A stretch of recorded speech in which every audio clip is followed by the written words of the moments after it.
Capítulo 26. O alerta da Sra. Gardner a Elizabeth foi-lhe pontual e delicadamente passado na primeira oportunidade favorável de falar com ela a sós. Depois de lhe dizer sinceramente o que achava, prosseguiu assim. Você é uma menina inteligente demais, Lizzie, para se apaixonar simplesmente porque foi alertada contra isso. E assim, não tenho medo de lhe falar com franqueza. Falando seriamente, eu gostaria que você abrisse os olhos. Não se envolva e não tente envolvê-lo num amor que a tornaria imprudente. Nada tenho a dizer contra ele. Ele é um rapaz muito interessante. E se tivesse a fortuna que devia ter, eu iria achar que não haveria ninguém melhor do que ele para você. Mas, nas atuais circunstâncias, você não deve deixar-se levar pela imaginação. Você tem bom senso e todos esperamos que faça bom uso dele. Tenho certeza que seu pai confia na sua decisão e boa conduta. Não vá decepcioná-lo. Querida titia, isso é falar sério mesmo. É sim, e eu tenho esperança de que você também fale sério. A senhora não deve então alarmar-se. Eu vou tomar conta de mim mesma e também do Sr. Wickham. Ele não se apaixonará por mim, se eu puder impedi-lo. Elizabeth, você não está falando sério agora. Desculpe, eu vou tentar de novo.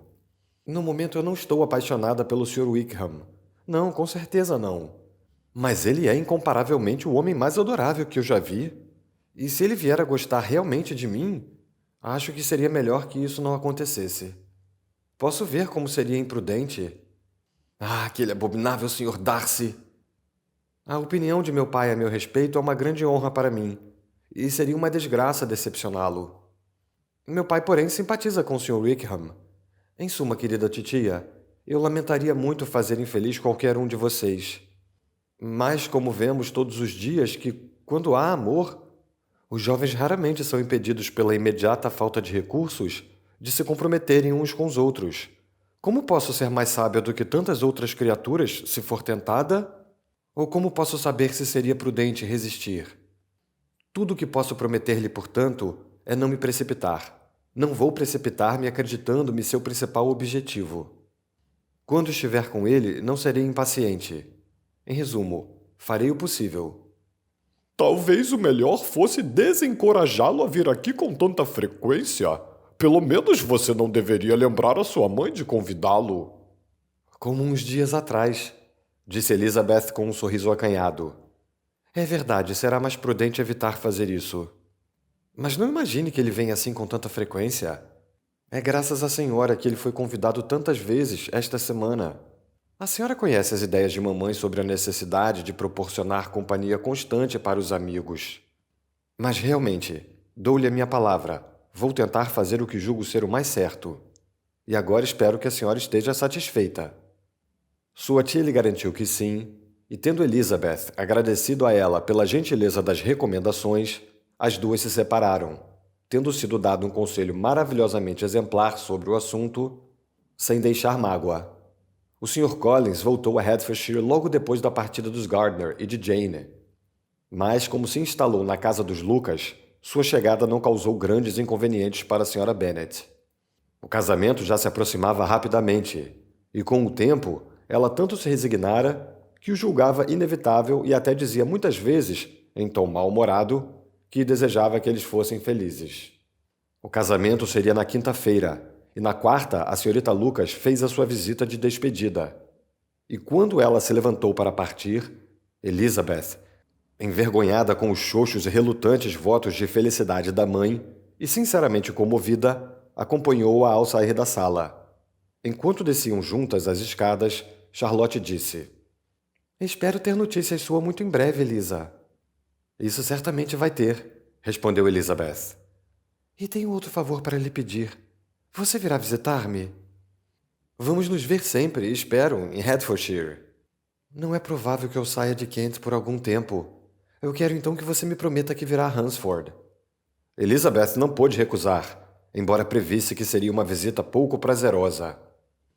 Meu pai e minha mãe virão em março, acrescentou Charlotte. E eu espero que você concorde em fazer parte do grupo. Você será tão bem-vinda quanto qualquer um deles, Elisa. Realizou-se o casamento.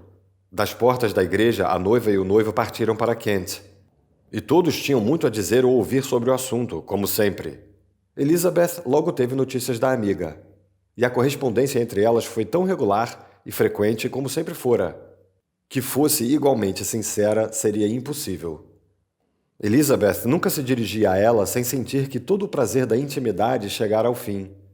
E embora decidida a não deixar espaçar-se a correspondência, fazia-o em nome do que tinha sido, e não do que era. As primeiras cartas de Charlotte foram recebidas com uma boa dose de impaciência. Era inevitável que Elizabeth sentisse curiosidade sobre o que ela iria dizer do novo lar, o que achava de Lady Catherine e quão feliz ousaria proclamar-se.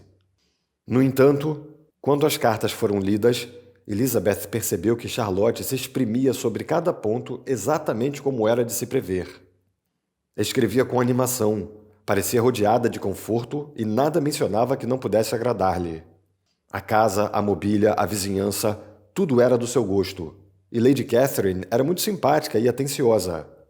Era o retrato que o Sr. Collis pintara de Hunsford e Rosings, só que racionalmente matizado. E Elizabeth percebeu que teria de aguardar sua própria visita para conhecer o resto. Jane já havia escrito algumas linhas à irmã para anunciar que chegara bem em Londres. E quando tornou a escrever, Elizabeth esperava que ela tivesse podido dizer algo acerca dos Bingley. Sua impaciência por essa segunda carta foi bem recompensada, como, em geral, a impaciência o é. Jane já estava na capital havia uma semana e ainda não havia visto nem tivera notícias de Caroline. Ela explicava o fato, porém, imaginando que por algum acidente se perdera sua última carta de Longbourn à amiga. Minha tia, prosseguiu ela, vai amanhã àquela parte da cidade e aproveitarei a oportunidade para passar pela Grosvenor Street. Ela tornou a escrever após ter feito a visita e visto a senhorita Bingley. Caroline não me pareceu de bom humor, foram suas palavras, mas estava muito contente em me ver e me repreendeu por não lhe ter comunicado a minha vinda a Londres. Eu estava certa, então. Minha carta nunca chegara até ela. Perguntei pelo seu irmão, é claro. Ele estava bem, mas com tantos compromissos junto ao Sr. Darcy que mal tinham tempo de vê-lo. Descobri que a senhorita Darcy era esperada para o jantar. Gostaria de poder vê-la. Minha visita não demorou muito, pois Caroline e a senhorita Hurst estavam de saída. Tenho certeza de que em breve vou tornar a vê-la. Elizabeth balançou a cabeça ao ler a carta. Esta a convencera de que só por acaso o Sr. Bingley descobriria que sua irmã estava na capital. Passaram-se 4 semanas e Jane não o viu nenhuma vez. Ela tentou convencer-se de que não lamentava o fato, mas não podia estar cega à desatenção da senhorita Bingley. Depois de deixá-la esperando em casa por 2 semanas e inventando a cada tarde uma nova desculpa, a visitante finalmente apareceu. Mas a brevidade de sua permanência e, mais ainda, a mudança em suas maneiras não permitiram que Jane continuasse a se iludir. A carta que escreveu à irmã naquela ocasião demonstra o que sentiu. Tenho certeza de que a minha querida Lizzie será incapaz de se vangloriar de ter um julgamento superior ao meu, quando eu confessar que estava completamente enganada quanto ao apreço da senhorita Bingley por mim. Minha querida irmã, embora os acontecimentos tenham provado que você estava certa, não me julgue teimosa se eu ainda afirmar que, tendo em vista o comportamento dela, a minha confiança era tão natural quanto as suas suspeitas. Não entendo que razões tinha ela para querer ser minha amiga íntima. Mas, se as mesmas circunstâncias se produzissem de novo, tenho certeza que seria enganada mais uma vez. Só ontem Caroline retribuiu a minha visita, e nesse meio tempo não recebi sequer um bilhete, sequer uma linha. Quando chegou, era óbvio que não sentia nenhum prazer no que estava fazendo. Deu uma desculpa breve e formal por não ter vindo antes. Não disse nenhuma palavra de que quisesse ver-me de novo, e foi em todos os aspectos uma criatura tão diferente que quando foi embora eu estava absolutamente decidida a cortar relações. Tenho pena dela, embora não possa deixar de censurá-la. Ela estava muito errada em demonstrar preferência por mim, como o fez. Posso dizer sem medo de errar que todos os avanços na direção de maior intimidade entre nós vieram da parte dela. Tenho pena dela, porém, porque deve sentir que agiu mal e porque tenho certeza de que a preocupação com o irmão é a causa de tudo isso. Não preciso dar mais explicações. E embora nós saibamos que tal preocupação era completamente desnecessária, se ela a sentiu, isso explica facilmente o comportamento dela para comigo. E como ele é tão merecidamente querido pela irmã, toda preocupação que ela sentir por ele é natural e simpática.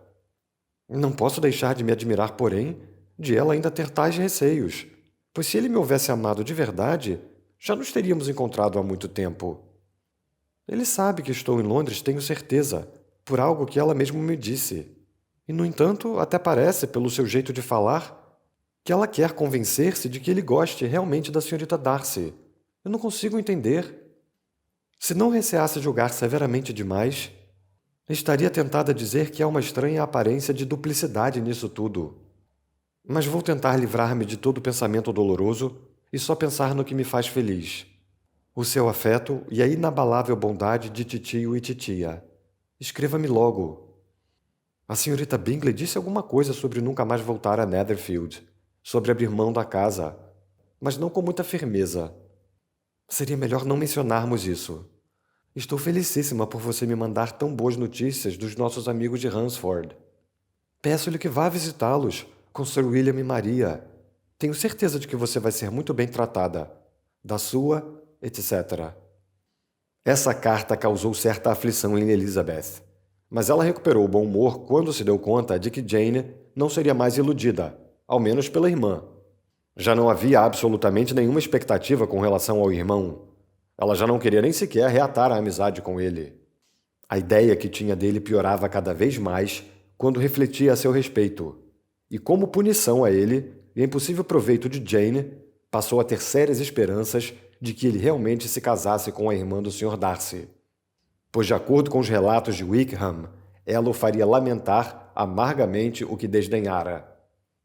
A essa altura, a Sra. Gardiner lembrou Elizabeth da promessa que fizera com relação àquele cavalheiro e pediu notícias. E as que Elizabeth tinha para lhe contar eram tais que deveriam contentar mais a tia do que a ela mesma. Seu aparente interesse havia desaparecido, assim como as atenções que dispensava a ela. Ele agora cortejava outra pessoa. Elizabeth era não só observadora o bastante para perceber tudo aquilo, como também conseguia escrever sobre o assunto sem sofrer demais. Seu coração só fora tocado de leve e sua vaidade ficara satisfeita com a ideia de que ela seria sua única eleita se a situação financeira o permitisse. O fato de ter ganhado de repente 10.000 libras era o atrativo mais notável da jovem a quem ele agora dispensava as suas melhores atenções. Mas Elizabeth, talvez menos clarividente nesse caso do que no de Charlotte, não se enganou com ele pelo desejo de independência que ele sentia. Ao contrário, nada podia ser mais natural, e embora pudesse supor que desistir dela custara a ele algumas batalhas, ela estava disposta a reconhecer que se tratava de uma medida sábia e desejável para ambos, e podia, com toda a sinceridade, desejar-lhe felicidades. Tudo isso foi comunicado à Sra. Gardiner, e depois de relatar a situação, prosseguiu assim. Estou agora convencida, querida titia, de que nunca estive realmente apaixonada. Pois se tivesse experimentado essa pura e exaltante paixão, agora eu detestaria até o nome dele e lhe desejaria todo tipo de desgraça. Mas os meus sentimentos não são apenas cordiais em relação a ele, são até imparciais em relação à senhorita King. Não posso dizer que de alguma forma eu a odeie, ou que esteja minimamente avessa a pensar que ela seja uma ótima moça. Não pode haver amor aí. Minha vigilância foi eficiente. E embora eu certamente fosse um objeto mais interessante para todos os meus conhecidos, se estivesse distraidamente apaixonada por ele, não posso dizer que lamente a minha relativa insignificância. Muitas vezes a preeminência sai cara. Kitty e Lydia tomaram muito mais a peito a sua defecção do que eu. Elas são jovens nas estradas do mundo e ainda não se abriram para a torturante convicção de que os rapazes bonitos têm de ter algo para viver, tanto quanto os mais comuns deles. Se você gostaria de fazer uma doação para colaborar com melhorias técnicas do canal, nossa chave Pix é prmatos, com um T só, @hotmail.com. Obrigado.